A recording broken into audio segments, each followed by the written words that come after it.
that don't want what we know out there. How a person can go from really almost nothing to becoming a millionaire by owning rental properties. He would always buy these flip houses, and I just remember thinking, this guy is crazy. Why would he buy that house? In the past decade, there's been a huge surge in the peer-to-peer short-term rental market. Become an insider.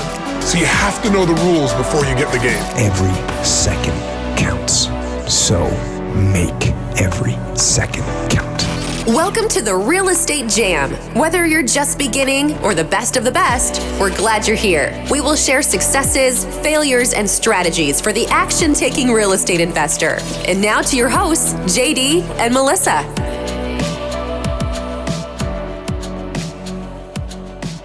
Hi guys, welcome to the Real Estate Jam podcast. I'm JD. And I am flying solo today, which is a little bit weird, but we're going to try to make it work anyway. And I think we're definitely going to be able to make it work. We have an amazing show coming up, and it's something that our guests are going to share that everybody that I know that's in real estate wishes they had, and so very few actually achieve it. Today we got Nate and Ryleigh. They are the co-founder. I'm not sure which is which of Dad and Daughter buy houses. And they are a father-daughter team that crush it in the real estate game. They're fix and flippers, buy and holders, wholesalers. They got a little bit of everything, and they do it as a team, which is something that I hope I can get my kids into, and I am super excited to have you both on the show today. Thank you so much for your time. Yeah, thank you for having us. Hey, thanks, man. Appreciate it. Awesome. Well, I think the best way to get started is maybe if you guys could tell us a little bit about your story and kind of what you have going on, and then I hope we'll dive into how your partnership actually works and that kind of stuff. Sure. Go ahead. Oh, I'm starting off? Okay. Well, my dad and I do real estate together. I was very interested in it when I was all throughout my life because my dad introduced it to me very young because he worked on properties by the time I was born. But around the time that I was 11, I started listening to a lot of podcasts that he put on in the car. And then I just started just going at it. And so now we're a team. Yeah. So I had gone through a downsizing at my job and was going through a divorce at the same time and almost lost my own house. And I had some rental property, but I wanted to kick it up a notch. And so I joined a mastermind. And about that time, Ryleigh was kind of getting into things too. And so as we built the business, I realized through the mastermind, people were like, you've got something here with your daughter. And so then we branded around that. The company's actually called Urban Firebird Home Solutions, but our website is dadanddaughterbuy.houses.com. And so a lot of people find us through, Dad and Daughter Buy Houses on YouTube and things like that. Awesome. And I think anytime you have a catchy marketing scheme, that's great. But I think what's even better is this is something that you guys get to do together. And I think that's super awesome. Can you tell me a little bit okay, so you guys are working on this together. What are the roles and responsibilities? And Nate, I know you got another job, so how do you fit your roles and responsibilities in? You got school, Ryleigh, so there's not a lot of extra time for real estate. How do you guys make it work? Weekends. Weekends are not for free time. Weekends are for real estate, but they will eventually lead up to a lot of free time because at nights we like to spend time at home together, like have our dad and daughter time, but we also have our dad and daughter time doing real estate. So it's a win-win, I would say. Yeah. And I get to learn too. So that's awesome. Yeah. How about you, Dad? So, well, actually tell them what you do. And then basically I do whatever's left. I'm running a lot of our social media, and I will be doing a lot more like editing our videos and stuff. I also help with the design for most of our houses. I get to pick out paints and tile and whatever you can think of. And then I guess, when I'm going to be driving pretty soon, like in a week, I will be able to drive for dollars. Woo! Yeah, that's great. Yeah. So basically, then whatever she's not doing, I'm doing most of the acquisition stuff. She did mention our realtor gave her MLS access so she can run comps for me. Oh, yeah. But I do most of the acquisitions and I would say dispositions, but we don't wholesale a lot. We usually either flip it or keep it as a buy and hold. I project manage and I try to do all that around my W-2. So my lunches are usually full of phone calls to tenants, contractors, sellers, that kind of thing. Yeah, he's planning on putting me on the calls when I'm able to get some more free time outside of school, I guess. Right. Well, that's what summers and spring break are for, I guess. Oh, yeah. Okay. So you guys have a dynamic partnership. What it sounds like is, Ryleigh, you're in charge of branding and some of the maybe more technology-based stuff. And then Nate, you're in there in the grind of it and using your specific skill set to acquire properties and manage the rehab.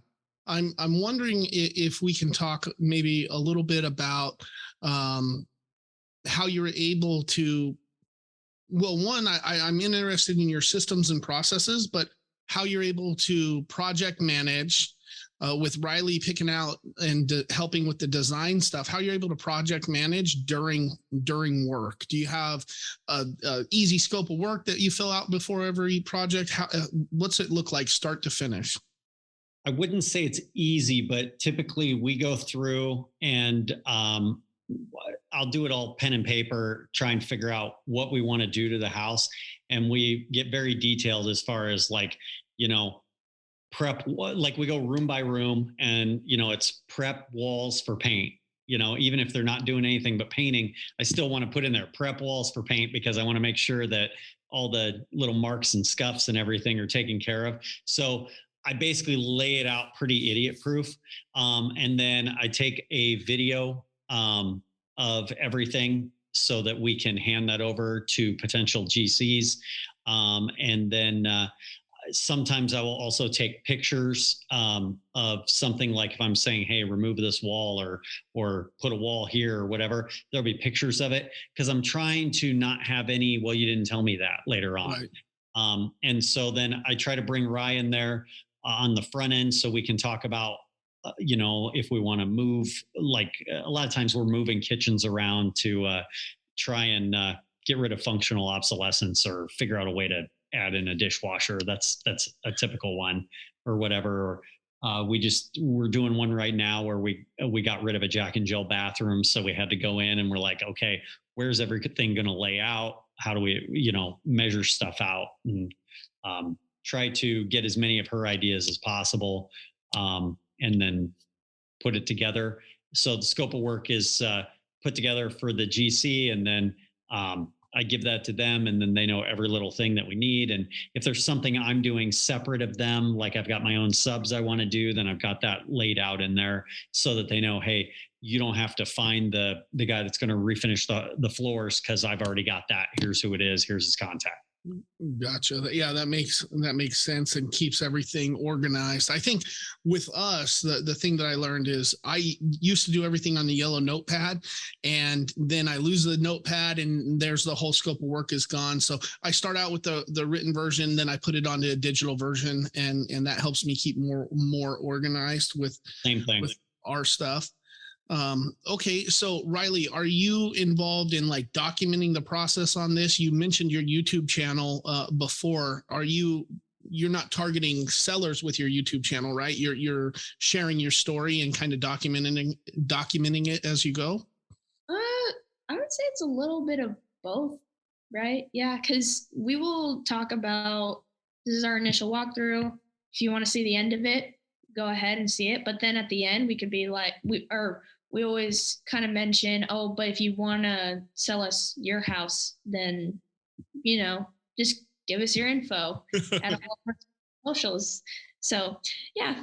I definitely think we gear our YouTube more and our Facebook more toward sellers. We have a lot of, friendly competition in town that follow us, and people from the national mastermind that we're in follow us. But really, like, we have it geared. We're not like, I'm not trying to look for like private money or anything like that on there. We don't talk about anything we're making on deals on there, because to me, that's more, you're looking for like investors. Yeah. Where we're gearing it more toward, we're looking for more houses or people to trust us and know who we are. Right. Well, I do know that you guys have plenty of private money lenders and stuff. So if you're not using that out or that source to find your private money investors, what are you guys doing? And how are you making the private money thing work? So far, all of our private money is people that we know, friends, family, acquaintances, actually other investors. Just today, I secured us about $70,000 more from a former member of our mastermind that you and I are part of. So that was kind of cool. We just try to make it advantageous to them. I try and find out what kind of returns they're looking for, and it's amazing how little sometimes you can get money for. And I've really never had anybody that outshot, like, their expectations have not outshot what I'm willing to pay. So we've also done just recently, we're working on what I call interest arbitrage.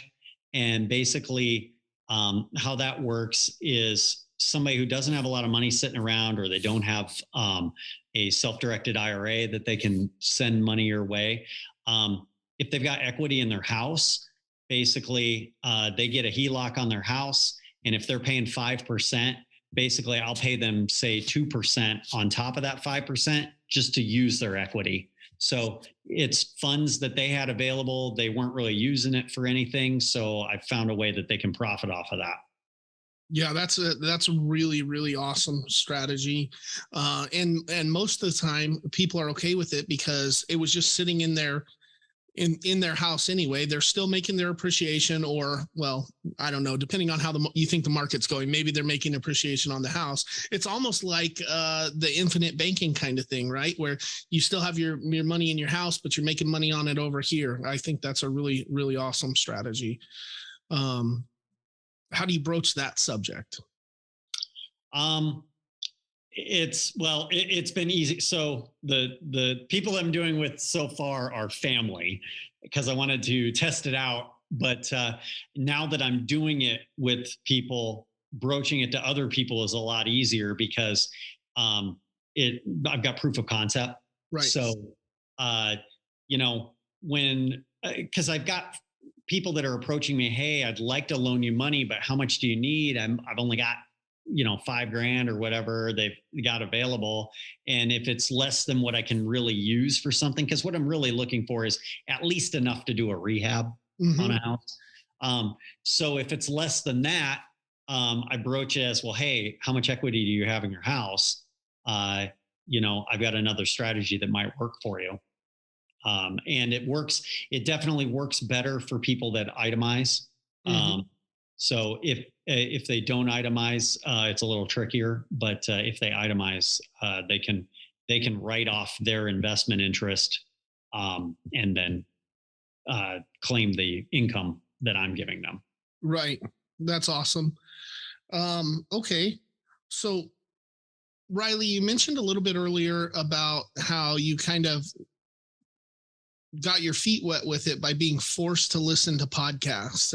And I think there's plenty of kids out there who are forced to listen to podcasts, but they don't really pick up on the real estate thing. Can you tell me, or maybe you don't have any idea, but what made it interesting to you and why did it set you on this path of partnership with your old man? The reason why I got so interested in it is because of the person himself. In our national group, there was, can I name names? Yeah. Am I allowed to do that? Okay. Well, it depends on if you're going to talk bad or not. No. Okay, go ahead. You remember Justin Williams? Mm-hmm. Yeah. So his goofy like character, he just was so good at kind of explaining things in a way that not only my dad can understand, but me as 11 could understand. So just his goofy character, it was just awesome listening to him. And then that was the old House Flipping HQ podcast. Yep. Yeah. So that's basically how I kind of got into it. It was just because of the person talking. So maybe check those out if you want to get your kid into it. But what else do we like? Bigger Pockets. Yep. Yeah. Listened to a lot of Bigger Pockets back in the day. Yeah. For sure. And then a little bit of Rich Dad Poor Dad as well. So. Right. Yeah. Okay. And so maybe you guys can tell me a little bit, like, what's the direction that you see your business going in the future? Are you just buying your time to get out of high school and jump into house flipping full time? You're planning to go to college? Are you going to quit your job? Like, what is your guys' partnership look like? What are your goals and how are you getting there? I'm definitely not going to get a job. I'm going to definitely get into starting my business right away with my dad. I told him that one of my goals was to never work for anyone but myself. So as far as the W-2, I mean, my long-term play is I'd like to be doing real estate full-time at some point. We've built up an okay long-term portfolio. We've gotten into furnished rentals. And so I'm trying to build that up a little bit because they're a little more profitable than our long-terms. We really aren't flipping nearly as much as we used to. And my whole goal is, as long as banks are giving away money the way they are, I don't see any reason to flip. Because if we can get into a deal and rehab it and get a bank to refi it without putting a dime into it, it's kind of the infinite return you were just talking about. And so I don't see any reason to give that up, especially because, you know, it's more tax advantageous to not flip because of the short-term capital gains versus if I can hold on to it and pull that equity out and just push it into the next deal. So that's kind of how I see it. Yeah. And my goal outside of high school, I'm probably just gonna, go into starting my own business.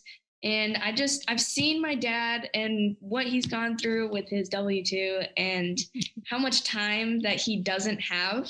So I just really don't want to fall into that kind of, I guess, like kind of routine of doing things. The rat race. Yes. So that's just one of my goals, is to be able to work for myself, work with my dad, doing what we love. And then I can have all the time in the world to like travel. And yeah. What'd you tell me your first purchase was going to be? I'm going to, I want to live in a van and renovate it. Okay. It sounds interesting to a lot of people, but I have a whole plan set out. Awesome. Yeah. So you're going to buy a van, renovate it, live in it for a little while. Oh, yeah. Around here in this beach town, you can find on Airbnb, people park those vans that they renovate in their driveway and then rent them out for a couple $100 a night. So I think it's definitely in line with your strategy when you move on to your next purchase. That's a great idea. Yeah, it really is. Okay. Well, I think that you guys bring so much value, and I want to direct our audience to your YouTube channel, but where else could they go to kind of learn more about what you guys have going on and connect with you? So our YouTube is Dad and Daughter Buy Houses. You can search us up there. We also have Facebook posts. Dad runs the Facebook. What is our? So it's Urban Firebird on Facebook. It's Urban Firebird on YouTube, although Dad and Daughter Buy Houses will also find us. Yeah. And then I run our Instagram now, which is, I think, urban_Firebird. So you can see what I post on there and see how different Gen Z is versus Gen Dad. Okay, and before we're done, Nate, if you had one piece of advice, and I guess really it'll go into another question too, but if you had one piece of advice to parents who are looking to help their kids learn about financial freedom and succeeding outside of the typical 9 to 5, what are you gonna tell them? I think the elevator version of it is get them Rich Dad Poor Dad for teens. Mm-hmm. I guess there's also a for kids version, but I got her the Rich Dad Poor Dad for teens version. And then get them involved early. I brought Ryleigh to my rental houses and whatnot, not because I thought she wanted to learn anything, but because I had to. I didn't have another option. Right. And so it organically just grew into what it became by having her around. And we just talk openly about stuff. You know, I know some people don't want to talk about, like, you know, how much money they make at their W-2 with their kid, but I can easily talk to her about how much money we just made on this flip, or how much money this tenant pays us versus how much money, you know, I show the expenses versus what we're making. And she can see, wow, that mailbox money is kind of nice. Okay. And one follow-up question to that. Everything's great when dad and daughter are getting along, but what happens when in the business and working together when, I don't know, somebody, let's just say misses curfew or something? We're looking at each other. I guess we haven't experienced that yet. So no, I don't know. We work very well together. So okay. I don't think there's much. I mean, we have more issues with, my wrestling schedule is getting in the way and I don't have time to do this podcast for 2 months, you know? Yeah, I understand that. Okay, Ryleigh, now what piece of advice would you have for kids that are interested in real estate or want to be doing this kind of stuff? I say to listen to everything that your parents are bringing into your life, because if my dad never showed me that stuff, I would be clueless on what I would want to do, because nothing that I have seen has come close to my passion for real estate. And I just also say read books that not only talk about real estate, but talk about mindset as well, because mindset is a really big part of it. And I also think that you should listen and explore other podcasts, not just the ones that your parents show you, but maybe you could just start doing them by yourself, like listening to them by yourself, and then see if it's your passion too. I do think she hit on a good point there, because her mindset is probably way bigger than mine. And I think it's because she's never had to worry about limiting beliefs. Right. And so, you know, from the time she was 11 years old, I guess we never said she's 15 right now, but from the time she was 11 years old, she always talked about, well, Dad, when we become millionaires, when this happens, when we have all these houses, there was never an if.